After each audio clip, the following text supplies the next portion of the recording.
بسم اللہ الرحمن الرحیم۔ السلام علیکم ورحمۃ اللہ وبرکاتہ۔ رب اشرح لی صدری ویسر لی امری واحلل عقدۃ من لسانی یفقہوا قولی ربی زدنی علما۔ میں جب اللہ سے توبہ کرتا ہوں تو کوئی براہ راست کمیونیکیشن تو میری اللہ رب العزت کی ذات سے ہو نہیں رہی ہے، تو مجھے کیسے پتہ چلے گا کہ اللہ رب العزت نے مجھے معاف کر دیا؟ میرے پاس کیا گارنٹی ہے؟ جو میں اللہ سے توبائیں کر رہا ہوں، استغفار کر رہا ہوں، تو اب مجھے تو بہت شک ہے کہ میری دعا قبول ہو رہی ہے کہ نہیں ہو رہی۔ ہر انسان کو ایسے ہوتا ہے کہ میرے گناہوں کے جو انبار تھے، جو اعمال تھے، وہ اتنے بڑے گناہ تھے، پتہ نہیں اللہ نے اسے معاف کیا ہو نہیں ہو۔ اللہ رب العزت قرآن میں بھی فرماتا ہے کہ اچھے اعمال جو ہے برے اعمالوں کو مٹا دیتے ہیں، تو میرے پاس تو اتنے اچھے اعمال بھی نہیں ہیں جو برے اعمالوں کو مٹائیں۔ ہاں، میں نے کسی کا دل دکھایا، نماز نہیں پڑھی، زنا کیا، لیکن میں توبہ کر رہا ہوں، لیکن مجھے بھروسہ نہیں ہے میری توبہ پہ، پتہ نہیں اللہ رب العزت اسے قبول فرمائے نہ فرمائے، پتہ نہیں، اللہ تعالیٰ پکڑ کرنے والا بھی تو ہے۔ تو کیا مجھے میری دعا بے شک کہ جو میں اللہ سے استغفار کر رہا ہوں وہ میری قبول ہوئی ہے کہ نہیں ہوئی ہے؟ اللہ نے مجھے معاف کیا ہے کہ نہیں کیا ہے؟ مجھے میرے اعمالوں پہ شک، میں نے کسی کو صدقہ خیرات دیا، پتہ نہیں اللہ تعالیٰ نے قبول کیا بھی ہے کہ نہیں کیا؟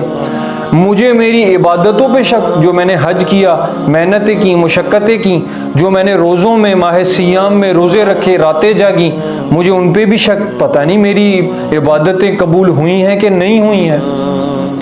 یہ جو ہر چیز میں شک کی عادت کہ اللہ رب العزت نے میری عبادتیں قبول فرمائی یا نہ فرمائی، اللہ رب العزت نے مجھے معاف کیا یا نہ کیا، میں آپ لوگوں سے ادھر صرف ایک سوال کرنا چاہتا ہوں، اور وہ یہ سوال ہے کہ آپ کو حضرت موسیٰ کی زندگی کو دیکھنا چاہیے۔ جب حضرت موسیٰ سے قتل ہوا تو انہوں نے اللہ رب العزت سے یہ سوال کیا کہ یا اللہ پاک، مجھ سے بہت بڑا ظلم ہو گیا، مجھے معاف فرما۔ اگلے الفاظ حضرت موسیٰ کے کیا تھے کہ یا اللہ تو نے مجھ پر جو نعمت کی، اس کے بعد میں کبھی بھی کسی بندے کو سزا دے رہا ہوگا نا، یعنی جو سزا یافتہ شخص ہوگا، میں کبھی اس کی مدد نہیں کروں گا۔ اب اللہ رب العزت قرآن میں فرما رہے ہیں کہ ہم نے موسیٰ کو معاف کر دیا، ٹھیک ہے، کیونکہ انہوں نے اللہ رب العزت سے توبہ کی۔ حالانکہ حضرت موسیٰ کو یہ نہیں پتا کہ ان کی توبہ قبول ہو گئی ہے، مگر وہ پھر بھی یہ کہہ رہے ہیں، اور ان کے اوپر اس وقت تک رسالت بھی نہیں آئی ہوئی تھی، یعنی وہ نبی بھی نہیں تھے، مگر وہ کیا کہہ رہے ہیں کہ اللہ جو تو نے مجھے نعمت دی، اور نعمت کیا دی؟ ابھی تھوڑی دیر پہلے تو ان کے ہاتھوں سے قتل ہوا ہے، انہوں نے کیا کہا؟ ابھی جو تو نے مجھ پر رحمت کی، میں آج کے بعد کسی مجرم کا ساتھ نہیں دوں گا۔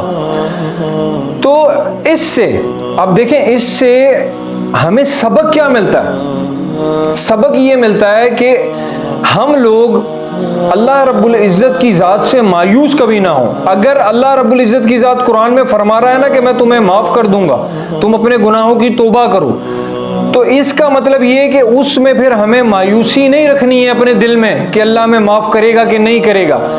آپ کو حضرت موسیٰ کی طرح یقین ہو جائے، جبکہ ان کے اوپر نہ نبوت آئی نہ رسالت آئی، مگر انہوں نے کیا کیا؟ اللہ کا شکر ادا کیا۔ کس وجہ سے؟ کہ وہ راہ راست پر آ گئے۔ آپ اور مجھے یہاں پر یہ سبق ملتا ہے کہ ہم لوگ صرف استغفار کرنے پر بہت تھوڑا سمجھ رہے ہیں اس چیز کو، مگر ایسی بات نہیں ہے۔ اس دنیا میں ایسے بھی لوگ ہیں جو کہ اگر مجھ سے کوئی غلطی ہوئی نا، میں یہ کہوں گا یار میری غلطی نہیں تھی، اس کی غلطی تھی، میری غلطی نہیں تھی، اس نے کام ہی مجھے ایسا دیا تھا، میری غلطی نہیں تھی، میرے بھائی کی غلطی تھی، میری غلطی نہیں تھی، ان کی غلطی تھی، میری ماں کی، میری غلطی نہیں تھی، میرے باس کی غلطی تھی۔ تو سب کی غلطی ہے مگر آپ کی غلطی نہیں ہے۔ کیوں؟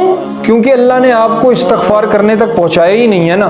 تو اگر آپ توبہ کر رہے ہو تو پھر آپ نے یقین کامل بھی رکھنا ہے کہ اللہ آپ کو معاف کرے گا۔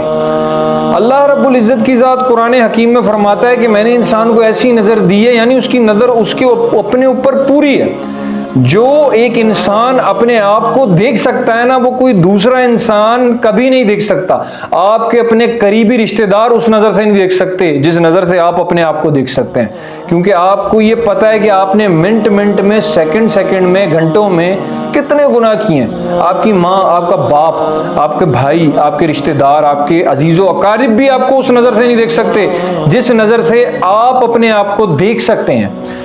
تو کوشش کریں کہ اپنی تنہائی کو پاک کریں، اور جو دعا آپ اللہ سے مانگیں اس پر توکل اتنا خالص کریں کہ وہ آپ کو معاف کرے گا۔ وہ کیوں معاف نہیں کرے گا آپ کو، جب وہ قرآن میں فرما رہا ہے کہ تم مجھ سے مدد مانگو، کون ہے تمہارا میرے سوا، یہ اللہ ہی تو فرما رہا ہے قرآن میں۔ جب اس کے سوا آپ کا کوئی نہیں ہے تو پھر تم کیوں اتنے نا امید ہو، پھر تم کیوں اپنی دعاؤں پر کانفیڈنٹ نہیں ہو؟ تو آج یہ چیز سمجھ آ گئی کہ جب بھی دعا کرنی ہے توکل اتنا خالص ہو جیسے کہ بلائنڈ فیتھ جو کہ حضرت موسیٰ کا تھا۔ بھائی بہانے تو وہ بھی کر سکتے تھے، اگر کوئی بہانہ بنانے پہ انسان آئے تو وہ اللہ سے یہ کہہ سکتا ہے کہ یا اللہ، اگر حضرت موسیٰ بہانہ بنانے پر آتے کہ یا اللہ مجھے کیا پتا کہ اس بار جو ہے یہ مجرم جو جس پر کوئی گناہ ثابت ہوا ہے وہ اصل میں واقعی مجرم ہے۔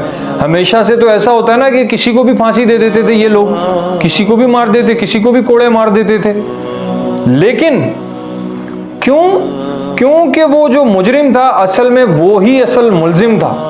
تو ہم نے بہانوں سے دور رہنا ہے، ہم نے اپنی ذات میں اور دوسروں کو بھی جب بھی کوشش کریں کہ آپ جب استغفار کریں ہمیشہ آپ نے اپنی استغفار اور توبہ پر کانفیڈنس رکھنا ہے کہ جو آپ نے اللہ سے مانگا ہے وہ آپ کو ملے گا۔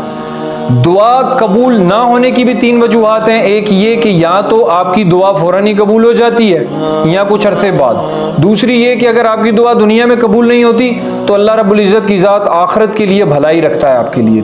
تیسری چیز، اگر آپ کی دعا قبول نہیں ہو رہی ہے تو آپ کی اس دنیا میں خیر و برکت کا سامان ہے، کوئی نہ کوئی ایسی بڑی پریشانی اللہ نے آپ کے اوپر سے ٹال دی۔